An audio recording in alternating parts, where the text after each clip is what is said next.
Hello everyone. If you read the title, you know what's about to go down. So today I'm going to be talking about my college experience at Lycoming College. I had this recommended in a comment a while ago. Don't remember how long ago it was, but I'm going to leave the comment on the screen, so thank you for the suggestion. So a few general things. This experience is biased.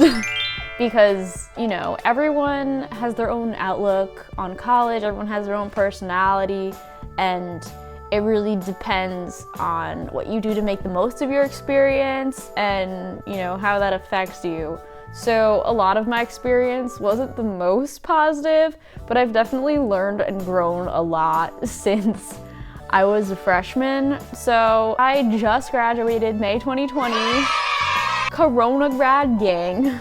Zoom University, who? So my college experience was interesting. I picked Lycoming because my mom went there, so she loved her college experience. That was part of it. They gave me a really good scholarship. I got like half of my tuition off, and so that saved me some big fat coin. Also, it was like a very homey, cute vibe. In regard to like my personal experience though, I came in as a freshman, not really knowing what I wanted to do at all. I honestly still don't know what I want to do. Even though I've graduated, I still don't know what I'm doing, and that's okay. My experience going in as undeclared or undecided, it wasn't the best, personally. So I'm just gonna get into my academic experience at Lycoming College. Like I said, I came in as undeclared. They pair you with an academic advisor, and if you come in with an idea of what kind of major you want to do or participate in, they pair you with an academic advisor that's within that specific major. So you get guidance from the beginning when you pick classes at orientation. However, I came in as undeclared, and when you come in as undeclared, they pair you with a random advisor. So my advisor was a German professor. You know, since I didn't really know what I wanted to do, he kind of just gave me some poor advice in regards to my academics. He told me that I should just take whatever classes I wanted to take and then, you know, figure out what I like the most and go with that when picking a major. I am very indecisive as a human being, and I listened to his advice because he was my advisor. I learned that that advice was pretty bad advice, actually, because I took 5 classes that counted for nothing, and to catch up to graduate on time, I had to take a May term, a summer course, and an extra course in the fall of my senior year to get enough of my distributions fulfilled to graduate. Because he told me to take whatever classes I wanted, it wasn't keeping in mind the general ed stuff, so the distribution courses that you're required to take in like all different areas, because it's a liberal arts education, so they want you to be like a well-rounded citizen. I wasted more than a semester's worth of money because of that, and so that kind of put a damper on my experience. Also, he didn't really help me in regard to actually figuring out what I wanted to do. I had to bring to his attention like I'm behind. It came to a point where I was furthest along in art, so I transferred to an art advisor, and I went down that path just because I was furthest along in those classes, so I wouldn't have had to waste even more money on courses to catch up in another area of study. So my advice when it comes to this, like if you're going in as undeclared or undecided, make sure that you know what classes you need to take upon graduation. Make sure every semester you're working towards your general ed or distribution courses, so you don't end up in like the position I was in and having to spend more money on courses to graduate on time. Like I had more than enough credits, but the fact that they didn't fall into the certain distribution categories, I wasn't eligible to graduate with the courses that I took. They counted for nothing. So I would recommend like taking at least 2 of your distribution courses a semester, and then 2 in fields of exploration or within your major if you know what you're doing. If not, like that's cool too. When it comes to art, I kind of just fell into it because it came to a point where I was the end of my sophomore year and I was forced to choose something because I didn't know. I still don't know if it was the right move for me. But I also minored in psychology, and I've been on and off thinking about going into art therapy for grad school. Part of me wants to do that, but I also know that I need a break from education. I really want to analyze my situation and see if I could get another job somewhere else in the real world, a good full-time job, so then I don't end up wasting money on grad school if my degree won't count for anything. And that's kind of my fear, because as of right now, I'm not sure if my degree even counts for anything, because I'm just feeling a little discouraged about that. But I know that my life will all work itself out and everything will be fine. So that was my struggle academically. Now, positive things about the academics is that since you were in a very small institution, all of the professors are very receptive and helpful to you, because you're not a number, you're valued, you matter. The classes are usually less than 20 kids. The biggest class I've ever been in was probably 35 kids. So you still are able to ask questions in class and not feel intimidated. And it's just really nice because you can easily find your professors, because the campus is small, they have office hours. You can go to them anytime, you can email them, and they'll respond to you within a 24-hour period in most cases, which is really nice. So you get that academic support. And they also have a math center and the library, and also a writing center. So if you want someone to look over an essay or something along those lines, or you need help in math, you can go there. Personally, I was in the math center throughout the entire semester of my first year at school, because I was taking a calc class, even though that had nothing to do with anything I wanted to do. Just because I took pre-calc in high school, he was like, you should just take this. And I'm like, okay. And yeah, I struggled. That was the worst class. Ugh.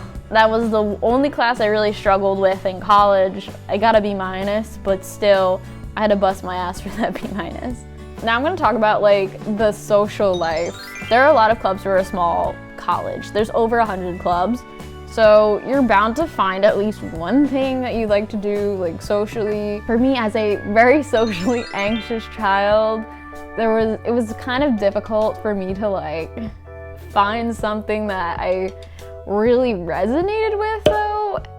I was just probably scared and intimidated by people, because people scare stuff. Throughout my college career, I wasn't really too involved with many clubs or things, but I did campus radio, which I really loved. I feel like not a lot of colleges have their own radio station, and that was super fun. We got to do basically any show we wanted with limitations. We were in a conservative area, so you can't really curse or anything, but ultimately you could have a talk show if you wanted, or you could, play music, talk in between. I had a show with a girl who I met who ended up becoming one of my roommates. She was my first friend I really made on campus, but we really kindled our friendship during sophomore year once we became roommates, along with her freshman year roommate who, allowed me to move in with them, which was very sweet of her, even though we didn't really know each other that well, which was really nice, because freshman year was really hard for me socially.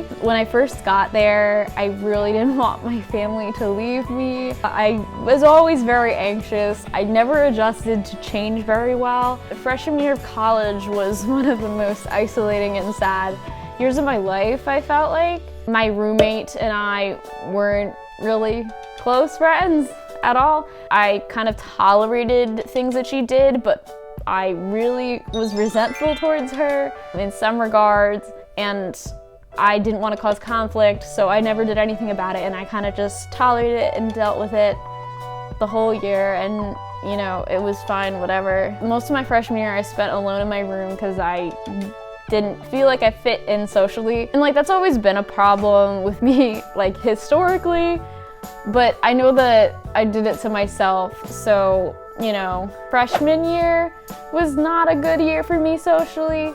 And senior year, it had its ups and downs, but it also ended very negatively for me. I'm not gonna go too into detail with that, but something traumatic happened to me and, you know, it kind of ruined the rest of my senior year for me.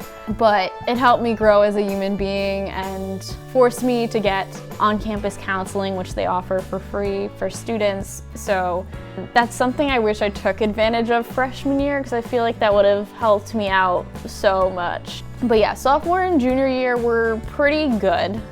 So the middle years were the best years for me socially. You know, one of my roommates brought me into her group.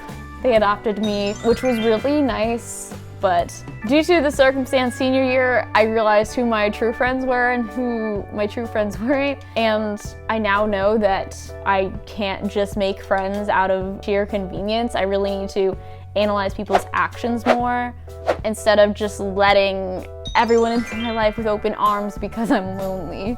And I also need to learn how to become a better friend, because a lot of the times I've gotten so swept up into my anxiety and in my mind and daydreaming and really focused internally that I'm not focusing any of my energy externally. So that kind of made it also harder for me to make friends. But I feel like there's plenty of opportunities to make friends on campus with all the clubs and things. When it comes to like Greek life particularly, nobody really cares if you're in Greek life or not, which is very fascinating to me, which, you know, it was something that I found interesting because I feel like a lot of like the college movies make it seem like, oh, you need to be in Greek life to, you know, have a great big social circle and a lot of friends. Yes, it's helpful to like make friends and stuff. Like, okay, this is coming from an outside perspective though. I wasn't in Greek life. Everyone was welcome to come to any of the, you know, parties that were happening at frats. It was pretty much open to everyone on campus, which was super nice. Because a lot of the time I feel like at bigger colleges, I know with my brother, he goes to James Madison University, so it's like really big. They don't allow guys to come into their parties. They only allow girls to come in because they don't want guys like pooping and stealing their girls. Like Greek life at Lycoming is very relaxed and they're really inclusive people. The party scene isn't like fantastic. I've never really been much of a party person though, so that's coming from like my perspective, but I definitely had more fun just drinking and socializing within like dorm rooms. You shouldn't let yourself get carried away with like drinking, going all in, because you might make some like I've made mistakes when I was drunk that, you know, weren't thought through. You could too, and you know, especially in situations like I don't want anyone to be taken advantage of. It's something I learned, like, you know, don't drink so much where you can be taken advantage of, because that's really not a fun situation to go through. When it comes to like other activities, there are definitely some things I wish I took more advantage of. I just wish I took more advantage of the Broadway New York trip. I missed freshman and sophomore year pretty much entirely, but shows that I saw through CAB were Beetlejuice, which was the most recent, The Lion King, I think it was called Once Upon This Island. That one kind of sucked, but it was good to just go and have fun. And Wicked, I saw Wicked. Another program that I did when I was on campus was outdoor leadership and education. You have free weekend camping trips, paddling trips, hiking, bouldering, all this adventurous stuff. You can also become an instructor and learn how to guide trips, and it's paid, so it's like an on-campus job. I went through the instructor training, but I never officially became an instructor, and I wish that was something I did and pursued. That was during freshman year, and I was still very shy and introverted, and I had no friends in the program, so I never followed through on that, and I feel like that would have really helped me socially and broadened my horizons and given me more confidence that I could have taken throughout the rest of my college experience. But I did definitely learn so much. I learned wilderness first aid, and I learned like things I never thought I'd like. I didn't know I'd like camping, and then I went camping and I'm like, this is fun. Overall, I learned that like I need to evaluate friendships, particularly like not really just base everything off of what someone says, but also look at their actions and, you know, analyze those, because those are more powerful than the words coming out of their mouth. and you can only trust someone so many times when they keep letting you down. And like, that's not right, and you need to learn like your self-worth is more than those people. I also learned that I personally need to become a better friend to get better friends. Like, it's a two-way street, and it shouldn't always be like, oh, I'm the victim, you know? Like, I learned from college that because I wasn't putting energy into other people as much, I wasn't getting other people to, you know, help me with my issues. It's not like it should be 50-50 even, because if you do something for someone and expect something in return, like, that doesn't feel good, and you can build like a resentful attitude towards that person. It's ultimately just like about being a good person and being there for other people. And I feel like because I was so overwhelmed with issues that I was dealing with, and most of them were all in my head, that I wasn't really being there for other people who were in my life at that time. So I'm trying to get better at that. Now, even though like I don't know what I'm really doing, it doesn't mean my college experience was any less valid or valued. I feel like it was something I needed, because even going there and being miserable, it really challenged me, you know? I was so used to being in my own little bubble. I hated change. I still don't like change, but I'm learning to be more open to change. I'm thankful that I was able to go to college, even though I may or may not use my degree. We'll see. If I go to art therapy for grad school, I will, but if I don't, it's not like it was worth nothing. It was good to have a well-rounded education, and I had my ups and downs in my experience, but overall, if I went anywhere else, I wouldn't have grown nearly as much as I did because of all the hardships I faced. So if you liked and enjoyed this video, please give it a thumbs up. Comment below if you want any more college kind of content. Anyways, stay safe, children, be good people, do amazing things, and I'll see you next time. Bye. Maybe not, you know, $200,000, but it wasn't worth nothing. You know, if I could just spend the rest of my life learning things for money, I'd do it. It was like therapy for me.